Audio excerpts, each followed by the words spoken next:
여러분 안녕하십니까? 라디오 전망대 이용선입니다.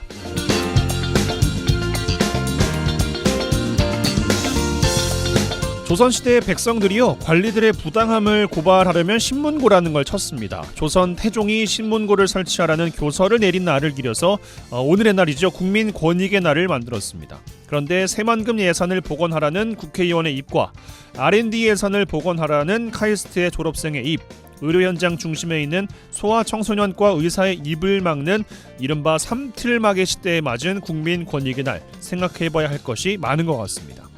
정작 신문고를 만든 조선시대의 왕들도 이를 부담스러워하긴 매한가지였습니다. 그래서 폐지와 부활을 거듭했는데, 신문고가 제 역할을 하지 못한 시절에 백성들은 왕의 폭정을 비판하는 대자보와 한글 익명서를 뿌렸습니다. 오늘 광화문에서도 대통령의 풍자 영상 제작자를 찾아내겠다고 경찰이 압수수색을 벌이고 있다면서 이를 규탄하는 대회가 열렸습니다. 표현의 자유와 핵심인 정치 권력에 대한 풍자를 막고 있다는 겁니다. 백성들에게 더 많은 정책 비판의 기회를 열어줬을 때 백성의 손가락이 더 이상 왕을 향하지 않는다는 걸 신문고 운영의 역사가 말해주고 있는데, 국민의 입을 틀어막고 정부가 귀를 틀어막고 있는 이상 국민 권익 보호는 정부 달력에만 존재하는 날이 되고 말지 않을까 생각이 듭니다. 오늘 라디오 전망대가 준비한 소식입니다. 지역 소식들 뉴스 브리핑 통해서 들어보고요. 순천의 소병철 의원이 불출마 선언을 했습니다. 잠시 후에 인터뷰 마련했습니다. 이야기들 여러 가지 나눠보죠. 언더독 이어집니다. 잠시 후에 뵙죠.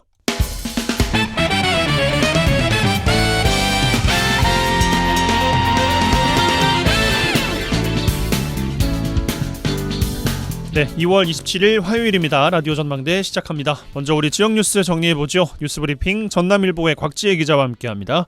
전화 연결돼 있어요. 안녕하십니까? 안녕하십니까? 네, 첫 소식입니다. 광주에 이어서 전남 지역에서도 민주당 공천 결과가 조금씩 나오고 있습니다. 순천에서는 첫 현역 의원 불출마 사례가 나오면서 동북권 선거 판세가 요동치고 있어요. 예, 그렇습니다. 이번 주 민주당의 전남 지역 첫 공천 대상자로 이 담양 한평 영광 장성의 2기 의원이 단순 호청되면서 이 지역 정가가 시끌시끌한데요. 곧바로 순천광양 곡성구의 갑 지역구의 현역인 소병철 더불어민주당 의원이 이번 총선에 불출마를 선언하면서 전개를 놀라게 했습니다. 이 동북권의 경우 선거구 획정 이슈가 있어서 서 의원의 불출마가 판세에 크게 영향을 미칠 것으로 전망되고 있는데요. 이 서 의원의 불출마로 일단 순천 갑의 경우 김문수 전 서울시의원, 서가번 전 의원, 손은모 변호사, 신성식 전 검사장이 민주당 경선에 나설 것으로 보입니다. 그동안 서 의원과 대립각을 세워온 출마자들에겐 기회가 될 수도 있겠고요. 함께 관건선거국 제기에 나선 후보의 경우는 지지세를 끌어모을 수 있는 기회가 되기도 하겠습니다. 다만 이렇게 지지층이 흩어지고 다시 모이는 과정에서 이합집산 현상을 피할 수 없을 것이라는 전망인데요. 이 경선 주자들이 서 의원의 지지자들을 어떻게 끌어안고 쏠림 현상 등을 극복할 수 있을지도 중요한 부분입니다. 출마자들에게 큰 변수가 생긴 셈입니다. 여기에 선거구 획정도 아주 중요한 부분 아니겠습니까? 네, 동북권의 경우 이 선거구 획정과 관련해서 민감도가 매우 높은 지역인데요. 여야가 계속해서 선거구 획정에 대해서 합의점을 찾지 못하면서 민주당이 획정안 원안대로 진행시키겠다는 강수를 발표하기도 했습니다. 이 동북권의 경우 그동안 통합, 분구 등 여러 가지 안이 제시된 지역인데, 이 돌고 돌아 다시 획정이 원안으로 가게 되면 순천이 단독 분구되기 때문에 이 선거구가 기존에서 한 개 더 늘어나는 셈입니다. 광양 곡성 구례가 따로 떨어지는 획정이 안에서 순천 갑의 소 의원이 출마하지 않으면 이 민주당 입장에서는 갑자기 현역이 비어있는 선거구가 두 개나 생기게 되는 셈인데요. 그렇게 될 경우에 현재 순천 갑의 예비 후보로 등록한 후보들의 순천 을 선거구로 이동할 가능성도 배제할 수 없고요. 그 현역이 불출마를 하면 전략 선거구로 지정할 수 있기 때문에 이 민주당에서 전략 공천 등 다양한 변수가 나올 것으로 보입니다. 최근에는 광양 출신의 정한중 한국외대 법학 전문대학원 교수가 민주당의 마지막 영입 인재로 발탁되면서 이 전략 공천설에 힘을 싣고 있는 분위기인데요. 다만 선거구 하나가 완전히 분해될 수 있는 서부권의 반발이 워낙 극심하고 여야 합의가 있어야 최종안이 결정될 수 있기 때문에 이 지역 정가에서도 촉각을 곤두세우고 있습니다. 예, 2월 말이 되도록 진짜 한치도 앞을 내다볼 수가 없습니다. 선거구 획정 일정 어떻게 될까요? 네, 당초 오늘 개최될 것으로 예상됐던 여야 정개특위가 내일로 미뤄지면서 이 자리에서 마지막 선거구 획정 논의가 이뤄질 것으로 전망되고 있습니다. 여기서 논의된 획정안을 29일, 21대 국회 마지막 본회의에서 통과하느냐 마느냐가 이제 관건인데요. 민주당의 경우 전북에서 한석이 줄어드는 건 때문에 여당과 조율을 계속 못하면서 그럴 바에야 이제 획정의안 대로 가자는 입장이고, 이 국민의힘은 원안 수용 방침에 계속해서 반발하고 있는 상황입니다. 여전히 합의가 쉽지는 않을 것으로 보이는데요. 이 국민의힘은 여야가 잠정 합의했던 서울, 경기, 강원, 전남 4개 지역에 대한 특례안은 반영해야 한다고 맞서고 있습니다. 여기에 이제 순천, 광양 현행 유지안도 포함돼 있는 건데, 만약 내일 정개특위에서도 합의가 불발되고 선거구 획정안이 29일 본회의에 상정되지도 못한다면 이 협상 기간을 연장한 뒤 3월 임시국회에서 원포인트 본회의를 소집해 선거구 획정안을 처리할 가능성도 있습니다. 예, 알겠습니다. 앞서 나누었던 여러 가지 이야기들, 소병철 의원 불출마 관련 이야기까지 잠시 후에 직접 인터뷰를 통해서 이어가 보도록 하겠습니다. 자, 다음 소식도 전해주시죠. 네, 지자체 안전지수에서 광양을 제외한 여수 순천 지역이 전년보다 전반적으로 수치가 하락해서 개선이 필요하다는 지적입니다. 이 행정안전부는 최근 2022년 통계를 기준으로 교통사고, 화재, 범죄, 생활안전, 자살, 감염병 6개 분야에 대해서 전국 지방자치단체의 안전 수준을 나타내는 2023년 지역 안전지수를 공표했는데요. 이 여수시는 각 분야별 5등급으로 평가된 이번 평가에서 교통사고 분야 3등급, 화재 분야 4등급, 범죄 4등급, 자살 3등급, 생활안전 3등급, 감염병 분야 3등급을 기록했습니다. 이 자살과 감염병 분야에서 전년에 비해서 1등급씩 하락한 건데요. 이 순천시의 경우에는 교통사고와 화재 분야에서 4등급 판정을 받았고, 범죄 분야는 4등급, 생활안전이 3등급, 자살 분야 2등급, 감염병 분야에서 3등급을 받았습니다. 이 자살 분야에서 1등급 개선을 이뤘지만 생활안전 분야를 제외한 모든 등급에서 1등급씩 하락하면서 여수와 비슷한 수준의 낮은 안전지수를 보였다는 지적입니다. 이 반면 광양시는 전 분야에서 가장 안정적인 수치를 기록하면서 전남권 시단위 지자체 가운데 가장 양호한 수준을 보이고 있습니다. 이번 평가에서 6개 분야 2등급과 3등급을 달성했고, 전남도 내 시단위 기초단체 중에서 개선정도 우수지역과 안전지수 양호지역 선정도 광양시가 유일합니다. 이 개선정도 우수지역 선정은 교통사고가 4등급에서 3등급으로, 화재가 또 4등급에서 3등급으로, 자살이 3등급에서 2등급으로 이 3개 분야에서 전년 대비 각각 1등급 상승한 결과인데요. 또 전국 226개 기초지자체 중 안전지수 6개 분야 중 하위 등급이 없는 지역으로 안전지수 양호 지역으로 선정되기도 했습니다.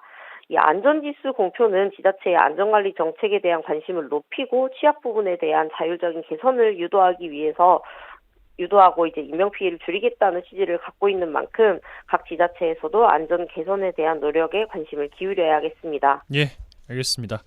자, 마지막 소식 광양인데 백운산 휴양림 야영장 관련 소식이에요. 네, 광양 지역 대표 캠핑 명소로도 꼽히고 있는 이 백운산 휴양림 야영장이 노후한 시설을 개선하기 위해서 오는 4월부터 휴장에 들어갑니다. 이 또 다른 캠핑 명소인 배알도에 이어서 이 백운산 휴양림까지 휴장에 들어가면서 이 지역민들의 아쉬움이 커지고 있는데요. 광양시는 백운산 자연휴양림 내 산림휴양 기능 확장과 노후시설물을 개선하기 위해 야영장 데크 시설을 4월부터 10월까지 7개월간 휴장합니다. 이 11월부터 3월까지 동계 휴장 기간임을 고려하면 사실상 지난해 11월부터 내년 3월까지 1년 5개월가량을 휴장하게 되는 셈인데요. 이 배알도의 경우는 이미 수변 히어로즈 파크 조성을 위해 캠핑이 금지된 바 있습니다. 백운산까지 이번에 장기 휴장에 들어가면서 캠핑을 즐기는 시민들 사이에서 불만이 터져 나오고 있는 건데요. 특히 시설 노후 개선 등은 계획을 조금만 서둘러서 진행했다면 동계휴장 기간부터 공사를 진행했을 수도 있지 않겠냐는 불만이 일고 있고요. 또 2개의 캠핑 장소가 모두 동시에 공사를 진행하는 부분 역시 광양시 행정력이 부족했다는 지적이 나오고 있습니다. 이에 광양시는 행정 절차와 공사 자재 발주 예산 등 문제로 동계 휴장 기간과 공사 기간을 맞추는 데는 어려움이 있었고 화장실과 샤워장 등을 포함한 야영 주요 시설이 보수에 들어가기 때문에 이 야영장만 별도로 운영하기는 힘든 상황이라고 밝혔는데요. 이 두 곳의 공사 기간이 겹친 점은 지역민들에게 송구스럽지만 기간이 소요될 수밖에 없는 작업인 만큼 양해를 구하고 있습니다. 예, 알겠습니다. 잘 챙겨주셔서 사고 없으시기 바라겠습니다. 뉴스브리핑 전남일보의 곽지혜 기자와 함께했어요. 고맙습니다. 감사합니다.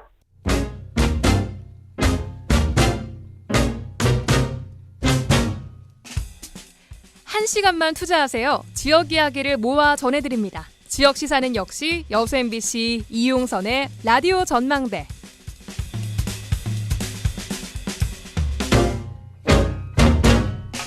예, 순천 광양 곡성 구례갑 소병철 의원이 총선 불출마 선언을 했습니다. 오늘 오전에는 순천에서 기자회견도 가졌는데요. 회견문에도 그리고 회견문과는 별개로 궁금한 점들 많습니다. 인터뷰 시간 마련했는데요. 바로 이야기 나눠보죠. 전화 연결되어 있습니다. 나와 계시죠, 의원님? 네, 안녕하십니까. 국회의원 소병철입니다. 예. 여수 MBC 라디오 전망대 애청자 여러분 반갑습니다. 아니, 불출마 선언하셨는데 목소리가 뭐라 해야 될까요? 신나 보이신다고 해야 되나요? 그게 아니고 예. 우리 애청자 여러분들 만난다고 하니까 참 에너지가 안에서 확 올라와서 그랬습니다. 예, 그러니까 에너지가 좀 느껴지셔서 여쭤봤는데 아니, 네네. 불출마 결정 언제 하셨습니까?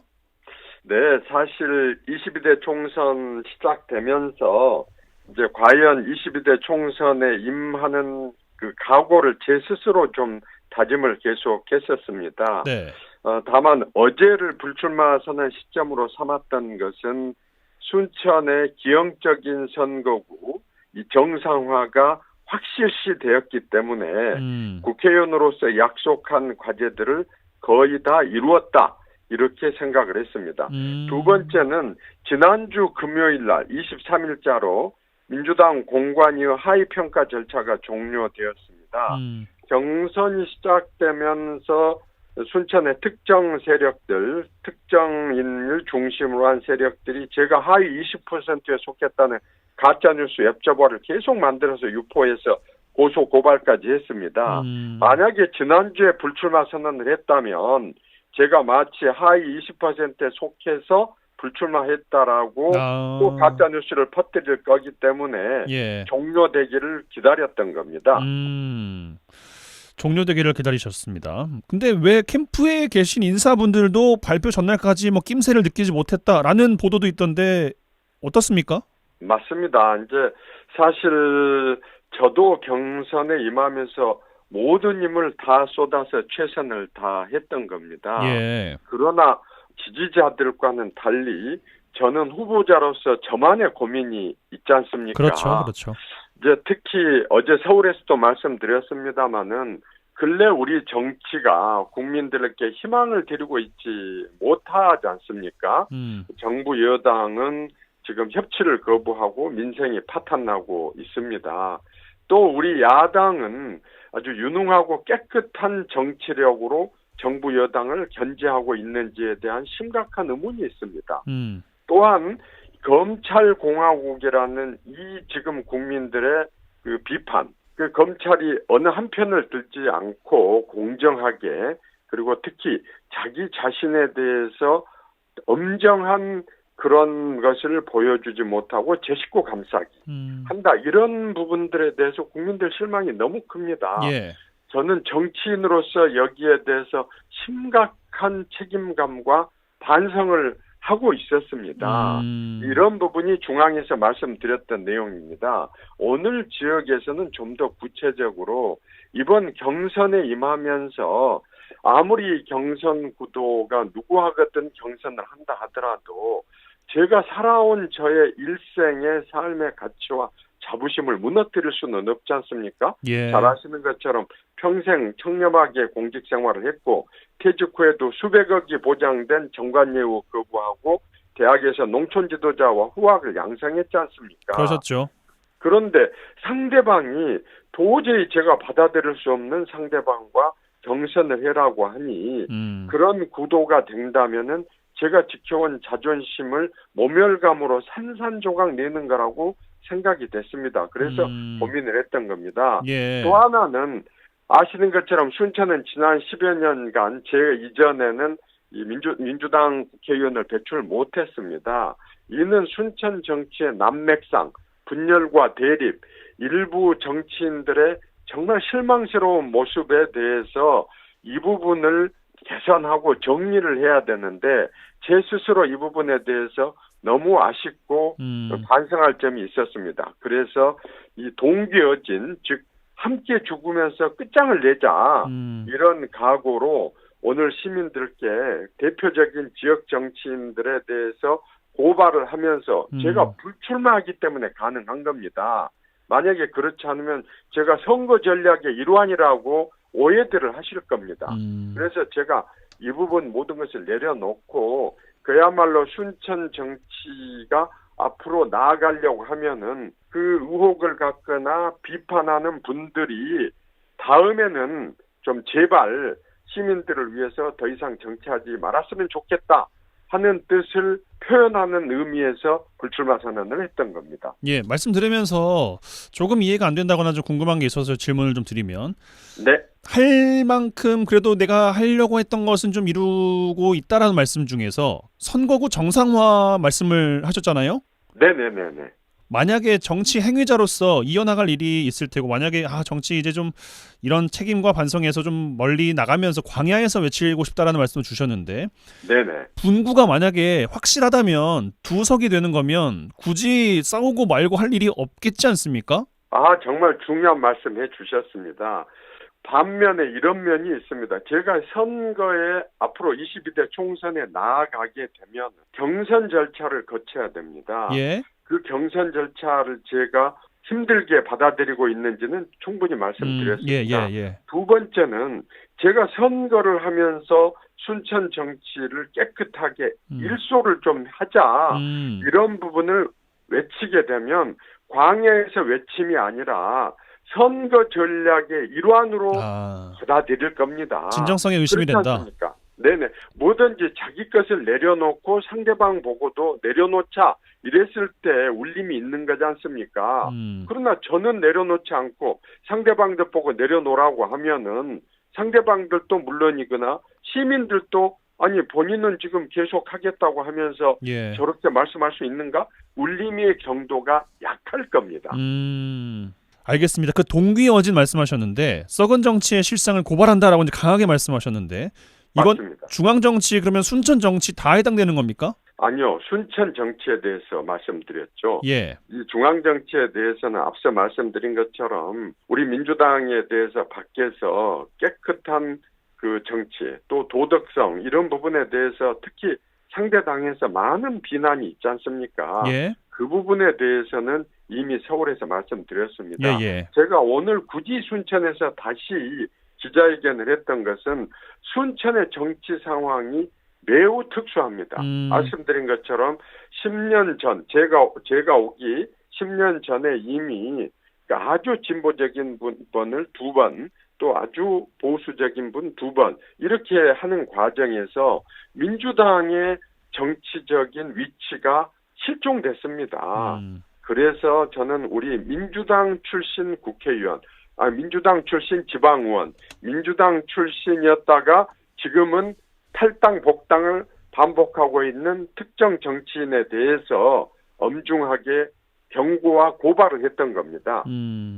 또 순천 시민분들께서는 또 이런 생각도 하실 수 있을 것 같은데 그 의원님도 이제 검사 출신이시고 뭐 현직 시장께서도 검사 출신이시고 말씀하신 분이 뭐 이분이 맞는지 모르겠습니다만 신성식 예비후보도 검사 출신이고 근데 각 민주당에서 나오는 메시지들은 검찰개혁의 구호는 크게 다르지 않은 것 같단 말이죠. 찐명대전에서 패배한 건가 아니면 찐명대전에서 누가 이길지가 관건인 건가 이런 생각 하실 수도 있을 것 같은데 어떤 답변 주시겠습니까? 그렇습니다. 그런데 방금 우리 진행자님이 그 검사 출신 3명에 대해서 말씀을 하셨죠. 예.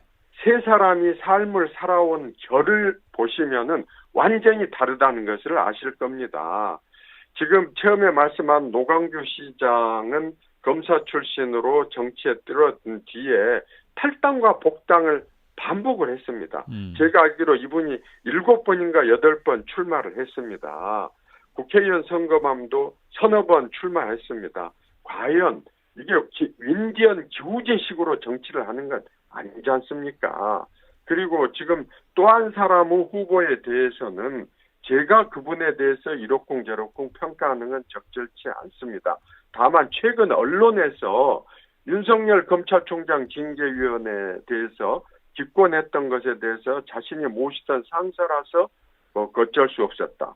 장모 최 씨를 고소했던 정모 씨를 거꾸로 무고죄로 구속영장 청구했던 그 부분. KBS 검언 유착 오보 사건에서 기소돼가지고 재판 중인 거. 또 시사기획 보도에서 유력 로비스트와 무려 4차례나 만난 거. 이런 부분들이 저와 똑같은 검사 출신이다 이렇게 말씀을 하면 예를 진행자님 보고 아니 진행자들은 다 똑같은 거 아니오 하면서 어떤 비교를 하면 오히려 모욕감을 느끼는 거 아니십니까? 기분 나쁠 수 있죠. 네네. 예, 알겠습니다. 특수한 순천의 정치 상황상 이제 불출마 선언하셨는데 순천 지역의 전략 공천될 가능성은 어떻게 보십니까 혹시? 이 부분에 대해서는 제가 말씀드리기는 좀 어렵습니다. 왜냐하면 지금 이제 전략 공천의 경우에는 지금 전북의 경우에도 영입 전제가 있었지만 경선을 했지 않습니까? 전남도 지금 이미 오랫동안 선거 준비를 했던 분들은 전략 공천보다는 경선을 하자는 의견입니다. 예. 저도 앞서 말씀드린 것처럼 제가 경선 자체를 거부한 게 아니지 않습니까? 그 경선을 할 수 없는 상대를 제가 받아들일 수 없기 때문에 그런 것이지 경선 자체를 거부한 것은 아닙니다. 그래서 전략공천 부분에 대해서는 순천 시민들이 원하는 바 그리고 지금 함께 노력하고 있는 경쟁 후보들의 형평성 부분 두 가지를 다 고려해야 된다고 생각합니다. 알겠습니다. 마지막 질문을 좀 드려야 되겠습니다. 21대 국회 아직 남아있고 그리고 그 안에서의 또 계획, 국회의원 이후에 또 계획이 있으신지 여쭙고 마무리하겠습니다. 네네. 제가 최근 정치인으로서 당 내에서 중요한 역할들, 예를 들면 법사위 간사로서, 제1정책조정위원장으로서, 또 관건선거 대책위 부위원장으로서 활발한 중앙정치 활동을 하고 있습니다. 5월 말까지 이 역할은 가열차게 할 것입니다. 또한 우리 지금 민주당의 전통과 가치를 존중하면서 특히 제가 아쉽게 생각하는 것은 김대중 대통령님, 노무현 문재인 대통령님 이래로 전남, 전북, 호남은 민주주의 정치에서 일정한 정치력을 보여왔습니다. 근래 그 부분이 제대로 좀 진행되지 못하고 있다는 전남 도민들의 아쉬운 부분이 있습니다. 저도 거기에서 책임감이 있습니다. 사실 22대 총선에 들어가면 그 부분을 노력을 하려고 했습니다만은 밖에 있더라도 우리 전남 도민들이 민주주의 정치 세력의 주도적인 역할 이 부분에 대해서는 제가 가슴 새기면서 열심히 노력할 생각입니다. 예, 알겠습니다. 오늘 인터뷰 고맙습니다. 네, 감사합니다. 네, 지금까지 더불어민주당 소병철 의원과 말씀 나눴습니다.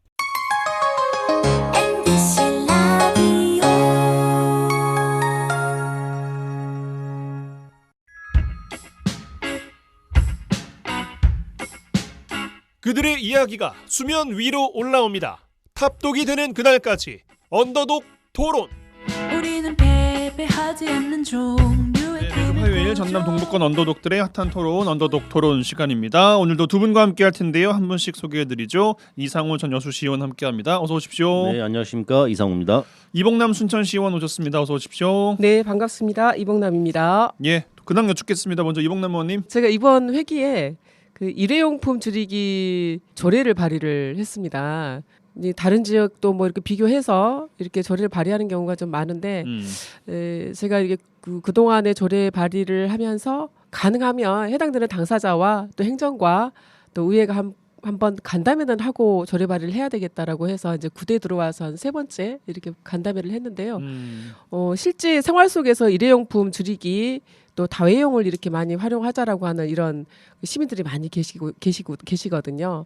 그리고 실제 이제 일회용품을 좀 줄이려면 공공기관에서부터 먼저 모범을 보여야 되잖아요. 그래서 그런 이제 내용들을 많이 담고 있는데 지지난주에 그 간담회를 했고요. 그래서 이제 발의를 좀 했습니다. 이제 일정이 하나 있었고 또 지난주 수요일에는 제가 지지난번 이제 방송에도 잠깐 언급을 했는데 그 공공시설 민관 위탁업체 고용 안정과 관련해서 순천시정 정책 토론을 청구하는 기자회견이 지난주에 있었거든요. 맞아요. 예. 네, 그래서 아마 방송이 됐을 건데요. 지금 이제 이 기자회견을 갖고 온오프라인에서 많은 시민들의 좀 서명을 받아서 시정 정책 토론을 청구하겠다라고 해서 10,000명 모으기가 목표 아닌가요? 그렇게 알고 있는데. 더 많이 모아보자 이제 이런 이제 목표인 것 같습니다. 그래서 함께 좀 참여해서 시정 정책 토론을 한번 해보자라고 하는 거니까 그 힘을 좀 모아주는 이런 또 일지를 보냈습니다. 힘을 모아주셨어요. 모아줘야겠다 생각하고 죄송해요. 이게 발음이 잘 안 되네요. 알겠습니다. 이상원님 어떤 한 주 보내셨습니까? 지난 한 주도 저번 주 같이 지난주 같이 그 상공회의소 회장 선거 관련해가지고 네네. 선거관리위원으로서 금요일 날 위원 선출을 잘 마무리했습니다. 하지만 약간 좀 뒷말들이 좀 많이 계시더라고요. 그래서 오늘도 제 주제는 상공회의소 회장 선거 관련해가지고 네. 그걸 한번 가져와 봤거든요. 네. 좀 이따 이야기를 다시 한번 해보겠습니다. 알겠습니다. 잠시 후에 또 이야기를 꺼내주시면 되겠습니다. 자, 그럼 제가 드릴 주제에 바로 들어가 보죠. 그린벨트 이야기를 좀 해볼까 하는데 윤 대통령의 민생 토론회 행보가 이어지고 있어요. 뭐 총선 개입이니 뭐 관건 선거 논란이 뭐 나오고 있습니다만 그것과는 별개로 각 지역을 돌면서 무슨 메시지들을 내놓고 있는지 좀 봤는데 뭐 지역 활성화를 위한 몇 가지 이야기들 나오고 있습니다. 좀 인상적이었던 게 지난주 울산에서 이런 이야기가 있었습니다. 비수도권 그린벨트의 경우에 지방자치단체 주도 지역 전략사업 추진 때 해제 총량에서 제외한다라는 이제 이런 방침을 밝혔거든요. 관련해서도 관심이 좀 모아지고 있는 것 같은데 어떻게 평가하시는지 궁금합니다. 먼저 이상무 의원께 드릴까요? 그러니까 지금 보니까 윤 대통령께서 각 지역을 돌면서 총선 전략과 맞물려 가지고 지역에다 뭐 선물을 하나씩 주는 것 같은 느낌이 들더라고요. 선물을 네. 예. 이게 지금 보니까 부울경 쪽에 그 아까 말한 그 뭡니까 그린벨트가 많이 있는 것 같더라고요. 많이 있어서 그게 이제 지역 발전을 저해하는 요소다 이런 평가를 하시기 때문에 아마 이런 선물을 거기다 갖다 주신 것 같은데 근데 그린벨트 같은 경우는 저희들이 지켜야 할 마지노선이거든요. 그 세계적인 추세가 이런 기후환경에 대비하고 탄소 저감 시대로 가고 있는 상황에서 그린벨트마저 없애버린다면은 과연 우리가 쉴 수 있는 허파는 어디에 있는가? 여천 우리 산당 같은 경우도 숯갓굽기를 계속 하고 있지 않습니까? 예. 그게 이제 그린벨트 개념 아니지만은 탄소 저감을 위해서 그런 행위를 하고 있는데 이것은 좀 시대에 역행된 어떤 선물이지 않을까? 그래서 이 부분은 좀 신중하게 접근할 필요가 있고 결국은 만약에 이런 식으로 간다면 또 개발업자들이 지을 땅이 없다고 또 그린벨트까지 풀어주라 이런 논리까지 갈 수 있는 상황입니다. 아하. 예, 그래서 이 그린벨트 풀어준다는 자체는 이런 발상은 좀 멀리 나간 이런 선물이지 않을까 이리 생각합니다. 멀리 나간 선물이고 방향이 잘못된 선물이라는 말씀이신 것 같습니다. 이봉남은 어떻게 평가하십니까? 예, 저도 이상우 의원님 전 의원님과 같은 생각인데요. 예. 71년에 그린벨트가 도입된 이후에 이번 윤석열 정부에서 사실은 처음으로 이렇게 해제하겠다라고 지금 나온 걸 같은데요. 심지어 그 환경 평가에서 1, 2등급을 받은 지역까지도 그린벨트를 푸는 방안을 지금 얘기를 했지 않습니까? 현재 그 그린벨트 해제는 광역 도시계획에 반영된 총량 범위 내에서 단계적으로 진행하는 것이 원칙이거든요. 그런데 이 환경평가 1, 2등급까지도 해제를 허용하겠다라고 하는 거는 사실 그동안 지켜온 원칙을 좀 무너뜨리는 거라고 생각합니다. 그리고 이 1, 2등급 규제 지역을 이렇게 풀었을 때 또 다른 그 정도의 면적만큼의 또 1, 2등급 또 환경 규제 그린벨트를 또 지정을 또 해야 되거든요. 그러면 풀어놓은 지역과 또 다시 또 지정을 해야 되는 이런 과정에 있어서 이거는 조금 전에 이제 우리 그 의원님께서도 말씀하신 것처럼 지금 선거 때만 되면 그린벨트 해제가 또 공약에 올인했던 것처럼 맞아요. 지금 선거를 앞두고 갑자기 규제 완화에 좀 열을 올리고 있고 여기 총선에 좀 영향을 주려고 하는 이런 그 목적이 아닌가 이런 민생 토론회를 진행을 하면서 그런 목적을 지금 달성하려고 지금 하고 있다 이렇게 생각을 하고 있습니다. 두 분은 비슷한 의견이신 네. 것 같은데 이상원님 뭐 한 가지만 더 여쭤보면 네. 그 지역이 침체되어 있다라는 게 이제 주요 논리잖아요. 네. 그리고 기존의 기반에서는 더 이상의 뭐 재활화 서비스를 생산하기에 한계가 있다. 그래서 추가적인 토지를 마련하는 것이 중요하다라는 논리로 들었거든요. 예. 그럼에도 불구하고 잘못된 방향이라고 생각하십니까? 다만 이제 전제 조건을 깔았더라고요. 전략 산업에 한해서. 그러니까요. 예, 지자체가 하겠다. 판단하는. 예, 일반 산업단지 개발하는 게 아니고 필요한 시설 요즘 뭐 핫한 반도체나 무슨 2차 전지 관련해서 이런 것을 이야기한 거겠죠. 예. 하지만은 지금도 저도 이걸 많이 모니터링 해보니 비어 있는 지금 산업단지가 많이 있는데 거기다 채운 다음에 하자. 아하. 이런 이야기를 많이 하시더라고요. 그래서 이 총선 전략으로 이런 말씀하시는데 국가를 전체 뭐 개발 국가로 만들 수는 없지 않습니까? 그래 탄소 중립 이런 거 뭐 R100 뭐 이런 걸 하고 있는 전 세계적으로 지금 하고 있는 상황에서 그린벨트라는 마지막 보루까지 없애는 것은 맞지 않다. 이렇게 보고 있습니다. 예, 뭐 총선 개입 뭐 여부는 뭐 저희가 알 수는 없으니까 뭐 두 분 뭐 이야기 주셨습니다만 그것보다는 이제 광주와 전남에서도 좀 했으면 하는 내심 바람이 좀 있는가 보더라고요. 이제 지자체에서는 전남에서 만약에 민생 토론회가 이루어진다면 뭔가 좀 다루어져야 할 요거는 좀 신경 써주면 좋겠는데 라는 의제가 있다면 뭐가 있을지 이봉남 의원께 먼저 좀 드리겠습니다. 네, 제가 민생토론회 1차, 14차까지 쭉 토론회 했던 내용들을 쭉 봤는데요. 네. 대체적으로 세수가 좀 감소되거나 또 개발업자 혹은 그 경제 뭐 완화, 그 활성화 이런 쪽으로 많이 이렇게 좀 집중이 좀 된 것 예. 같더라고요. 그런데 만약에 우리 전남 지역에서 민생 토론회를 한다라고 하면 지방 소멸 위기 시대에 가장 먼저 지방 소멸에 좀 대상이 되는 지역이 지금 전남이잖아요. 그래서 지방 소멸을 늦출 수 있고 이 시기에 집중적으로 해야 될 어떤 그 국정 과제 중에서 뭐 청년 정책이라든지 또는 뭐 어떤 그 거주와 관련된 부분이라든지 이런 부분을 가지고 민생 토론회를 하는 것이 좀 적절하지 않을까 이런 생각을 합니다. 예, 이상모님 어떤 의제가 적절하다고 생각하십니까? 주시려면은 의대 선물 하나 줘야 되지 않겠어요? 그거를 이야기하기에는 쉽지 않을 것 같긴 한데. 근데 제가 근데 이게 지금 전남도가 가장 추진하는 1번 과제거든요. 예, 전남 의대 맞아요. 추진인데 지금 현재 제 의료 지역이 가장 취약하지 않습니까? 네. 그 부분을 아마 윤 대통령께서도 지금 알고 계실 거고 그리고 지금 2,000명 정도 좀 증원하지 않습니까? 학생들을요. 그러면 그 인원 관련해 가지고 전남에다가 의대 하나 정도 주는 것은 맞다는 거라고 생각하고 지금 현재 예전은 그 의견이 다 양분됐는데 지금은 순천대하고 목포대가 한 목소리를 내고 있지 않습니까? 엊그제도 뭐 실무 협의를 했기 때문에 이제 다른 목소리가 나오지 않기 때문에 이 정도는 이제 우리 전남도 의견이 하나로 통일됐으니 이 정도는 의제로 올라와서 하면 어떨까 이런 생각을 해봅니다. 예, 이봉남 의원님 그 인구와 지방 소멸 관련된 의제를 좀 가지고 오면 좋겠다 말씀 주셨는데 뭐 생각하는 방향성은 좀 있으십니까? 이걸 좀 건드려줬으면 좋겠는데라는 분야가 있으십니까?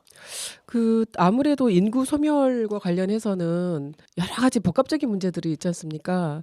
그리고 이제 여기에 청년층이라든지 또 이 청년층이나 이 층이 이 지역에 머물지 않고 다른 지역 수도권이라든지 이렇게 지금 많이 이렇게 그 유출되고 있는 상황이고 그렇기 때문에 아무래도 전남은 농도잖아요. 그래서 다른 부분도 이제 많이 있습니다만은 특히 농촌의 청년들 그리고 농촌에 이제 몰락하고 있는 이 부분에 있어서 정책적으로 지원이 좀 많아야 되지 않겠는가 생각을 합니다. 물론 예. 도심도 도심입니다만은. 네. 알겠습니다. 이상호님은 덧붙일 말씀 있으십니까? 없습니다. 예.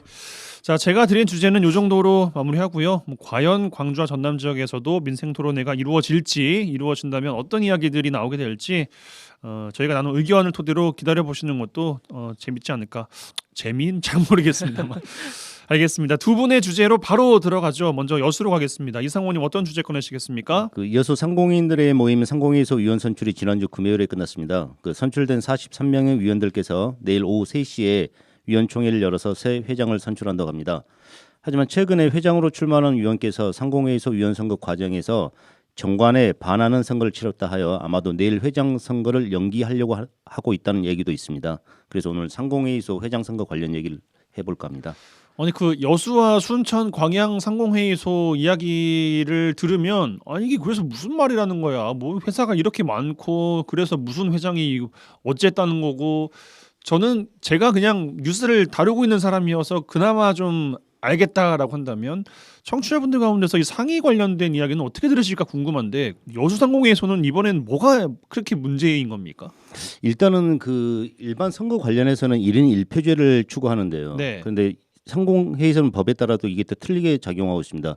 납부한 회비에 따라서 선거권을 줍니다. 돈 많이 내면은 더 많은 표를 살 수 있고 그런 거예요. 그렇죠. 그게 이제 GS칼텍스 같은 경우는 59표가 좀 맥심이거든요. 59표. 예. 그리고 100만 원 정도의 회비를 내신 분은 한 표를 주고요. 근데 이제 150만 원 2표, 200만 원 2표를 그렇지만은 또 위로 올라가면 갈수록 뭐 1억은 몇 표, 1억 1천은 몇 표 이런 식으로 간격이 또 넓어지거든요. 돈을 많이 내면은 내가 원하는 후보 내지는 내가 미는 후보를 뽑을 수 있게끔 더 많은 구조가 되겠어요. 예. 근데 이제 이번에 그래서 이제 전체 표수가 약 2,300여 표 되거든요. 2,300여 표. 예. 근데 이제 제가 그 선거관리위원회에 들어갔지 않습니까? 근데 이번에 작년 올 1월 달에 정관을 개정하면서 선거 규정도 개정을 하셨더라고요. 예. 그 뜻이 분리선거를 하자. 분리선거란 게 이제 공장장 협의회에서 그 우리 상공회의소 회비가 한 22억 정도 되는데 한 18억 정도를 납부를 하시더라고요. 엄청난 거네요. 예, 그러니까 표를 많이 가지고 계신 거죠. 규모가 거의 대부분이라고 해도 되겠어요. 예, 일반 상공인들이 4억 정도 납부를 하고 계시는데 예. 그래서 너무 과도한 공장장 협의 쪽에서 이 상공인들로 들어온 것을 막기 위해서 분리선거 체제를 만드셨더라고요.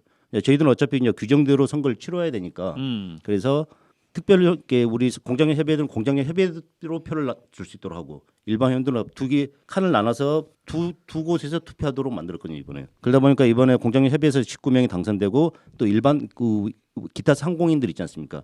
거기서 19명이 당선됐고 또 특별 회원이라고 있습니다. 뭐 축협인이 농협인 이런 아하. 분들 거기서 16개 단체가 있는데 거기서 5명을 선출해서 43명의 위원을 선출했습니다. 예. 그러니까 제가 기본적으로 저도 뭐 정치인이다 보니까 선거는 1인 선거가 돼야 되지 않냐 1인 1표로 하지만은 또 특별하게 또 이 법에 또 그리 명시가 돼 있기 때문에 이런 선거를 하시더라고요. 예. 그래서 이제 분리 선거도 제가 처음 해봤거든요. 근데 왜 선거 하더라도 같이 통합해서 선거를 해야지 왜 이런 선거를 하냐. 하지만 이게 규정에 있기 때문에 저희들은 이제 그렇게 따를 수밖에 없었습니다.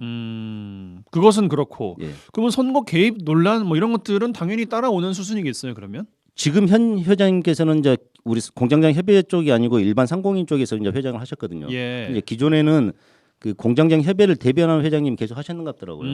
그래서 이게 지역의 소상공인들의 대변을 해야 돼 목소리를 내야 되는데 대기업 공장장 회의 그 이런 사람들의 목소리를 대변하다 보니 지난번에 그 저희들 배출가스 오염 수치 조작 사건도 있었지 않습니까? 거기에서 이런 상공인들이 대응을 못합니다. 이런 상황에서는.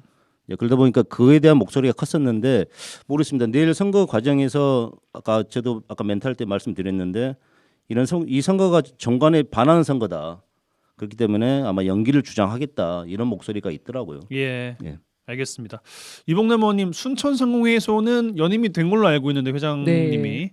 상위의 역할은 뭐라고 생각하십니까? 상위는 뭘 해야 되는 단체입니까? 어쨌든 지금 상공인들이 같이 지금 모여서 상공회의소 상공도 회장님을 이렇게 선출하는 부분 아닙니까? 그래서 네. 상공회의소에서는 지역 상공인들의 어떻게 보면 또 이익도 대변하고 또 지역의 또 발전을 위한 또 활동도 하면서 어떻게 보면 이 상공회의소와 상공인들이 원활하게 이렇게 잘 구성되고 활동이 좀 활발해야 지역 경제 활성화라든지 또 지역에 긍정적인 역할을 할 수 있는 과제가 있는 거 아닌가 생각을 하는데요.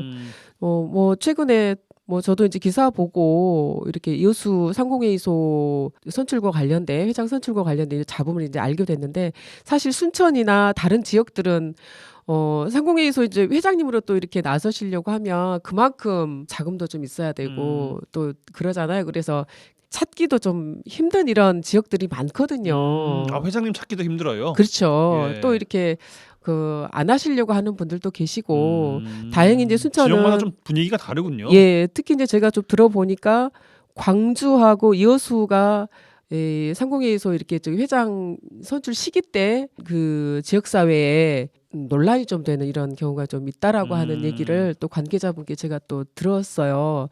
근데 이제 반면에 순천처럼 회장님으로 모시기 좀 힘든 곳들도 많이 있고 이런 지역들도 많이 있다라고 합니다. 그래서 그 참여하시면서 역할을 해주시는 것만으로도 굉장히 힘이 되고 또 이렇게 감사하고 또 이걸 통해서 지역의 상공인들의 또 이익 대변이라든지 지역 경제 활성화를 위해서 굉장히 노력해 주시는 부분들이 굉장히 많습니다. 예, 알겠습니다.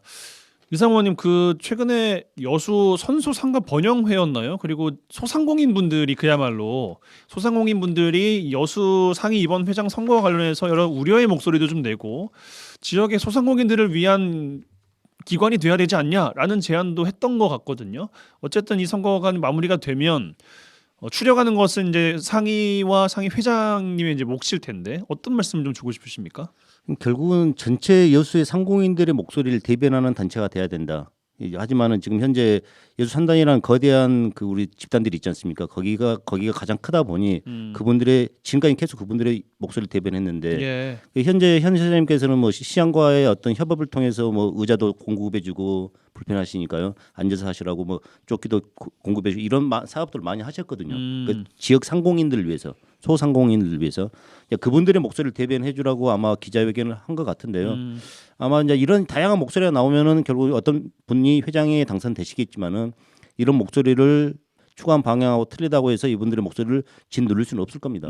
그래서 아마 같이 우리 산단하고 지역 소상공인들이 상생할 수 있는 거기서 또 지역에서도 소상공인을 대표해서 또 나가신 또 위원들이 계시니까 예. 그분들의 목소리가 나오겠죠. 그게 아까 말한 특별 회원들입니다. 음. 그분들이 또 목소리를 내주셔야 될 것 같습니다. 예, 알겠습니다. 어떻게 마무리가 되고 어떤 분이 또 선출이 될지 지켜보시면 될 것 같습니다. 네. 자, 순천으로 가서 마무리하겠습니다. 이봉남 의원님 어떤 주제 꺼내시겠습니까? 네, 순천에서는 새 지역의 그 청년 정책 관련해서 지난주에 시에서 이제 발표를 좀 했어요. 예. 그 민선 이제 8기 들어와서 청년 정책과를 만들었잖아요. 그래서 다른 어떤 때보다도 더 그 청년 정책에 대해서 더 관심을 갖고 지금 추진을 하고 있고 네. 작년에 청년 정책 5개년 기본 계획을 수립을 했습니다. 그 동안에는 물론 이제 계획에서 추진을 하기는 했지만 이번처럼 그 5개년 계획을 수립한 거는 이제 처음인데요. 청년 생애 주기별 맞춤형 청년 정책을 5개 분야 102개 청년 정책 사업으로 지금 수립을 했고 41,857백만 원을 투입할 계획으로 지금 이렇게 있습니다. 얼마요? 41억 정도, 478억 정도 이제 총 5개년 이렇게 해서 5개년. 예. 이렇게 이제 청년 CEO도 양성을 하겠다 이렇게 예. 지금 계획을 하고 있는데요.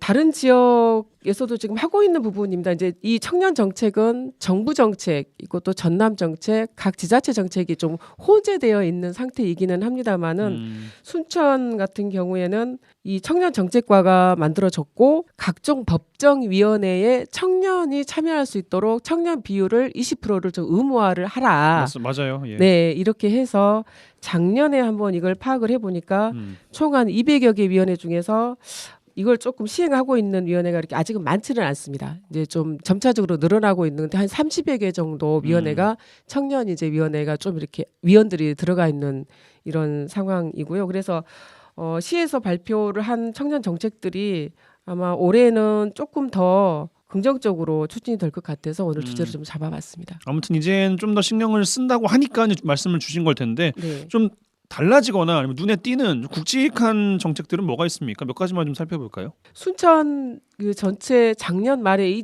인구가 27만 8천여 명 정도 되거든요. 순천 그 전남 그리고 순천 여수 광양 이렇게 보니까 청년에 대한 나이가 18세 이상에서 45세 이하로 사실 대폭 좀 늘어났어요. 작년에 네. 조례 개정을 많이 했지 않습니까? 한 34% 정도 되더라고요. 순천은 청년 인구가 그거 굉장히 많잖아요. 다른 지역에서 운영하는 것보다는 순천에서 창업 연당이라고 하는 곳이 있습니다. 그동안에 이제 한 민관 위탁을 했었는데요. 시에서 이제 직영을 하면서 창업 초보자들에게 창업 스쿨을 지금 운영을 하면서 실제 이제 청년 창업가를 위한 창업 지원 프로그램을 조금씩 좀 자리를 좀 잡아가고 있고요. 앞으로는 이 프로그램들이 더 이렇게 자리를 잡아가면서 지역에 창업하는 청년이 더 늘어나는 이런 추세로 좀 보여지고 특히 이제 순천에서 K 디즈니 순천을 지금 표방을 하고 있잖아요. 네. 디즈니와 관련된 부분들을 청년 그 창업하고 또 혹시 사업하고 있는 이런 들 한번 파악을 해보니까 한 30여 개 또 청년들이 이와 관련된 창업과 또 사업을 하고 있어서 지역 특화형으로 순천형 K 디즈니 조성과 관련해서 이 애니메이션 일자리 사업으로 이 디즈니와 관련된 청년 창업가들 그리고 청년 사업가를 양성하겠다라고 하는 부분이 조금 다른 지역하고는 좀 차별화된 내용이 아닌가 싶습니다. 예, 알겠습니다. 이상호님 여수 경우에는 올해 청년 예산 전남에서 가장 많이 편성했어요라고 홍보하고 있던데 뭐 예산의 규모도 중요하겠습니다만 돈이 어떻게 얼마나 잘 쓰이는가가 또 관건 아니겠습니까? 그렇죠. 좀 눈여겨보고 계신 정책이 있다면 뭐가 있을까요? 결국은 청년들을 위해서는 양질의 일자리 그리고 주거 안정. 저는 두 가지를 핵심으로 보고 있는데요. 예. 엊그제 저희 시에서도 발표한 내용이 있는데 좀 아쉬운 게 저는 있더라고요. 전 차라리 투자 유치과에다가 좀 예산을 많이 들여가지고 좋은 회사들을 투자를 받아가지고 산단이나 어떤 공장 입지로 들어와서 이분들의 양질의 일자리를 만들어서 지역에 있는 청년들에게 뭐 50%나 30% 할당을 함으로써 이분들이 또 좋은 회사에 들어가서 또 주거 안정도 꾀할 수 있는 이런 정책이 좀 있었으면 좋았을 것 같은데 네. 멘트는 하나 있더라고요. 뭐 양질의 청년 일자리를 늘려간다는 구상이 있다고 말씀하시는데 실질적으로 예산은 투입을 안 시켰더라고요. 예산을 넣으면은 그걸 어떻게 할 수 있어요? 그래서 본인들이 이제 어떤 그 투자 유치를? 유치팀장을 만들어서 유치팀장이 전국을 좋은 회사들을 섭외를 아. 해가지고 투자를 받는 거죠. 그래서 예. 여기다가 뭐 제조업이든 화학 장치 사업이든 해서 그냥 오기만을 기다릴 수는 없는 노릇이니 예. 예산을 편성해서 전국 팔도를 다 뛰어다니면서 유치 활동을 좀 해야 되는데 적극적으로 해서 그래서 예산이 없다. 양질의 일자리를 좀 갖췄으면 좋겠다. 이걸 구상으로만 갖고 있는 게 좀 아쉽더라고요. 이게 지금 예산으로 좀 반영돼서 실질적으로 움직이셔야 되는데. 예. 알겠습니다. 이봉남 의원님 주제 관련해서 덧붙일 말씀 있으십니까? 그 작년에 그 청년정책 기본계획 수립하면서 청년들 대상으로 실태 조사를 좀 해봤는데 네. 여기에서도 제일 좀 심각하게 나온 문제가 뭐냐, 청년들이 느꼈을 때 가장 심각한 내용이, 심각하다고 보는 게 청년 일자리가 부족하다라고 하는 게 한 53.4%가 이렇게 와, 나왔나 압도적이네요, 봐요. 그러면. 예. 그리고 그 다음으로는 복지 문화가 있고 그다음에 주거 이렇게 지금 되어 있는데, 국가 또 전남도 각 지자체에서 청년 대상 여러 가지 사업과 정책을 추진하지만 이번 이 실태 조사에서 나왔던 것처럼 타 지역으로 이주하는 이유도 이 일자리 때문에 가장 많이 이주한다라고 하는 맞아요. 게 또 55% 정도 나왔더라고요. 네. 그래서 앞으로 이제 청년 예산이라든지 청년 정책이 좀 집중해야 될 부분은 일자리 부분하고 그다음에 타 지역으로 좀 많이 좀 나가지 않도록 하는 이 일자리, 양질의 일자리, 그래서 지역에 좀 많이 머물도록 하는 이런 예산 배분과 정책이 좀 필요할 것으로 봅니다. 예, 알겠습니다. 이 정도로 이번 주 언더독 마무리하겠습니다. 이상훈 전 여수시의원, 이봉남 순천시의원 두 분과 함께했어요. 두 분 고맙습니다. 네, 감사합니다. 네, 고맙습니다. 화요일 라디오 전망대 마치겠습니다. 이용선이었습니다.